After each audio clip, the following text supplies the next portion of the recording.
So, what, if anything, do you know about Peter, who's also known as Simon, a.k.a. Simon Peter? There were three different names in just this one passage, and also known in the Gospel of John as Cephas. But for the sake of simplicity, I'm just going to talk about him as Peter. And so, back to my original question, what do you know about him? He's named in a lot of stories, 195 times. If you compare that to all the other disciples, who they only received 130 mentions combined. And about some of those 12, we only know their name. But Peter's name pops up in story after story, but we never have a complete narrative of his own. And there's something about Peter, but what is it? So this Lent, we're going to find out. We're going to take a deeper dive into the faith of this one individual, and yet even so, we're only going to skim the surface of this impetuous, impulsive, and unfiltered character, a deeply flawed, but even more deeply passionate and committed disciple of Christ. And in the end, we may discover he is someone with whom we can find a connection, something about him for which we can say, well, if I'm honest, that's me too. So when you hear the name Peter, are there any stories that come to mind? So for me, number one is his insistence that he will never, ever deny Jesus. There's no way I would ever do such a thing, immediately followed by such a thing 3 times. I don't know the man. I don't know the man. I already told you I don't know that man.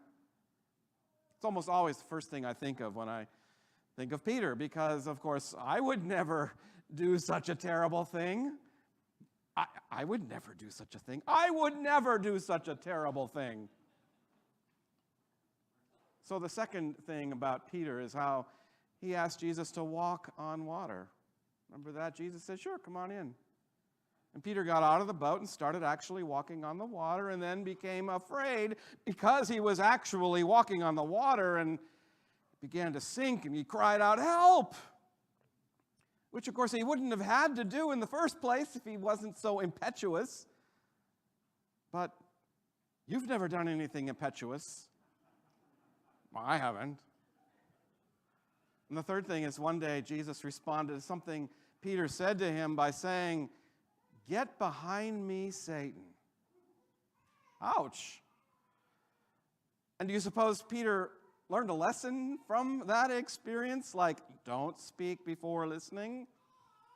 But of course not. He's Peter. And he's me. And maybe he's you.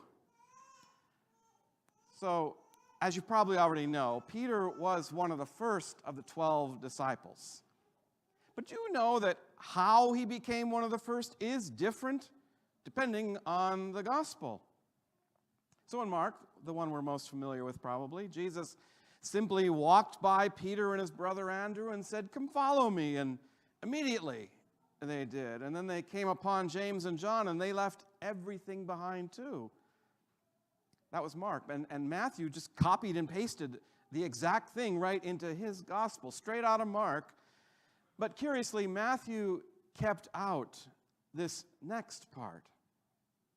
So in Mark, these new disciples then follow him to the synagogue and listen to Jesus preach, when all of a sudden a demon interrupted them, and Jesus told it to leave, which it did by screaming as it writhed out of the man. And these pairs of brothers stood there, their first day on the job, watching and wondering, what have we gotten ourselves into?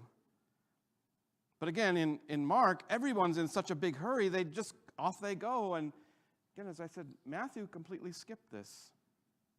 But then we come to Luke. Luke is a very different pace and a very different take on the calling of the first disciples. So in Mark, they didn't really know who he was, but in Luke, Jesus has already been preaching now for a while. You know, the first time he preached, It was at his hometown synagogue in Nazareth, his hometown crowd. And after his first sermon, they ran him out of town and tried to throw him off a cliff.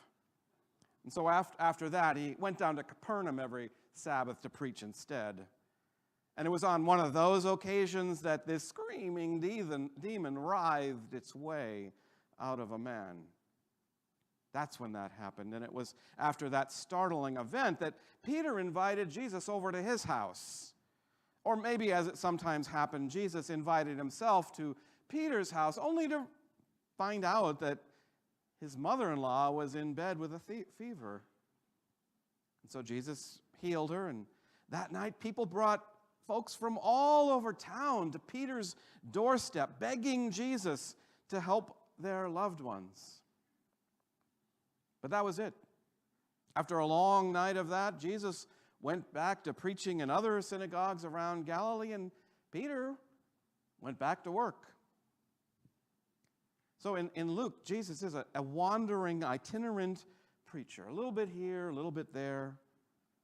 In Mark, everything is immediate, but Luke takes time to let things unfold. You know, some of us like to just jump right in, but for those of us who want to think about a decision a little more, Luke may be our gospel. So Peter didn't just jump up and follow Jesus immediately after seeing his mother-in-law jump up from her fever. Peter went back to work because in real life, that's what you do. Sometimes you don't have a choice. I grew up on a dairy farm, and my father may have been at the hospital for the birth of his first child, this miracle at 4 o'clock, but by 5:30 he had to be home to milk the cows, and every 12 hours. And so Peter needed to go back to work too, and his job, he was a fisherman, and fishermen fished every day except the Sabbath. And some days are better than others. You know, I wonder if a fisherman's better days were outnumbered by the days they didn't even catch a minnow. Well, it was at the end of one of those no minnow days that Peter and his partners were cleaning their nets, and Jesus walked by the shoreline, always followed by a crowd, hungry to hear him teach.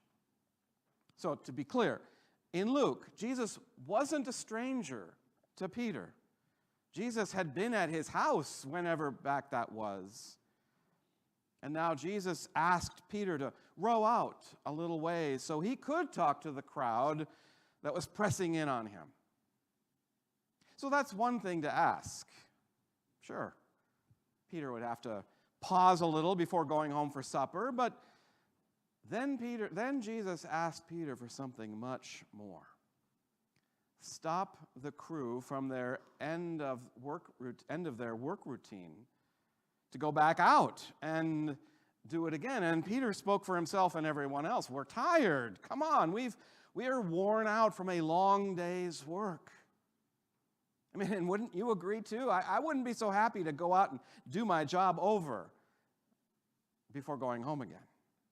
Because those nets were heavy. You know, they attached weights to them so they would actually sink. And they're awkward and they're slimy, and that's especially if you're standing on a wet boat. And so throwing those things overboard when you're already tired, well, that was a pretty big ask of Jesus. Of course, Jesus had healed his mother-in-law, so if the guy's asking for a favor, you can't really turn him down. And you know how it turned out. You know, the haul of fish was so big it began to tear those big, heavy, slimy nets. And so a second crew came out, but there were so many fish that now both boats nearly swamped. And Peter saw all this happening around him, and his response was, "Get away from me." It wasn't, "Thank you." It wasn't, "Wow, could you come back every day?"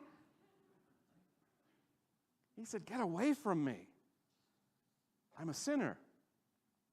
By which he meant, I'm not worthy of this.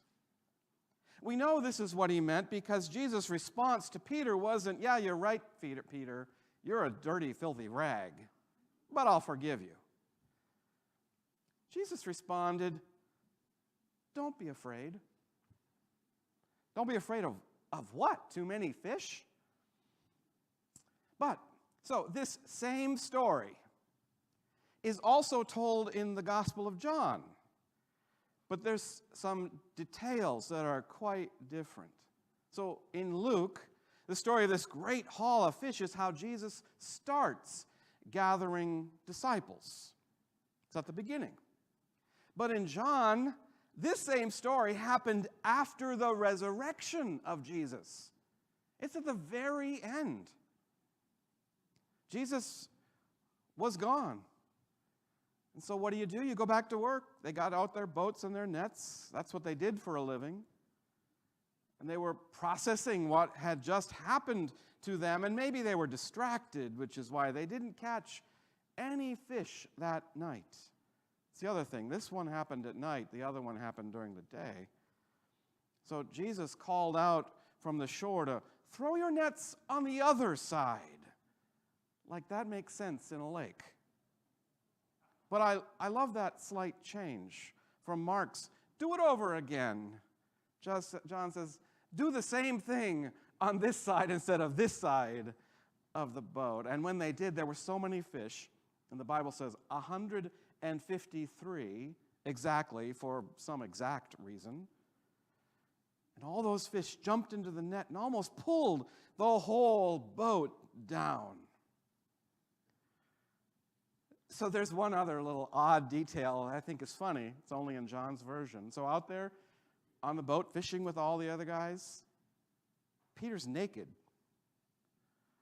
When someone saw Jesus coming, Peter quickly grabbed his coat, wrapped it around his waist, and jumped into the water and raced to Jesus, completely ignoring all the disciples out there who are going to need his help as they struggle to haul that enormous catch of fish in. Why does John think we should know that detail about Peter? I mean, what does that really tell us about him? So when they all got back to the beach, Jesus had prepared them a nice pescatarian breakfast, and afterward asked Peter, "Do you love me?" He asked him 3 times, to which Peter answered with escalating annoyance, "Yes, Lord." "Yes, Lord, Jesus Christ," literally. "You know I do." But I'm getting ahead of myself because we've got 5 weeks to let the story of Peter unfold. So as we start to get to know Peter, and he's worth getting to know, what do we know? He was impulsive, and he often spoke before thinking. He was impetuous and often took action before considering the consequences. He was unfiltered and held nothing back and wore his feelings on his sleeve. He's a I'm all in kind of guy. He was boastful, and he wanted to do great things and then was frightened of being able to do those great things. He was a hothead, and he promised never to break a promise and then broke his promise.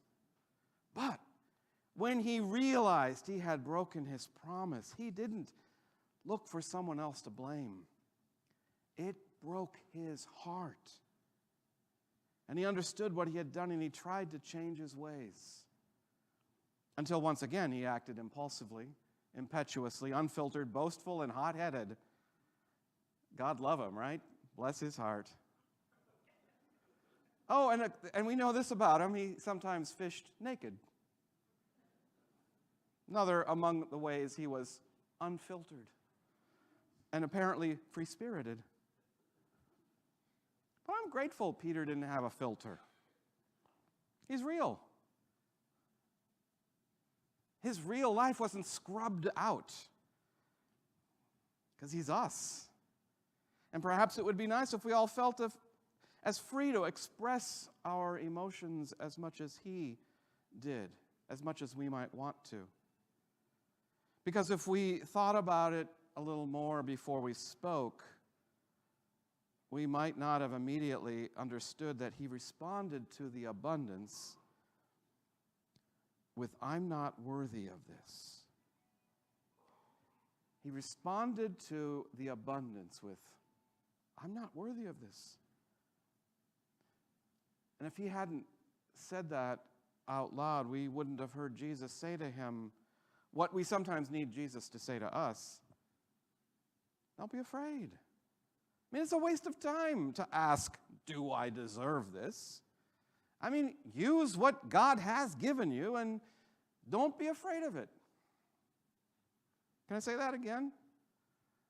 Don't waste your time with this nonsense about, "Do I deserve this?"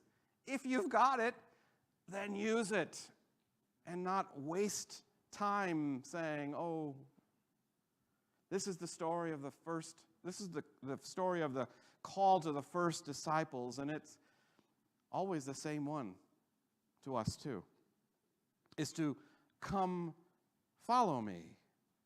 Because there are people waiting who are hungry for your love. And there are people out there who need your time. And there are people who actually deserve your attention.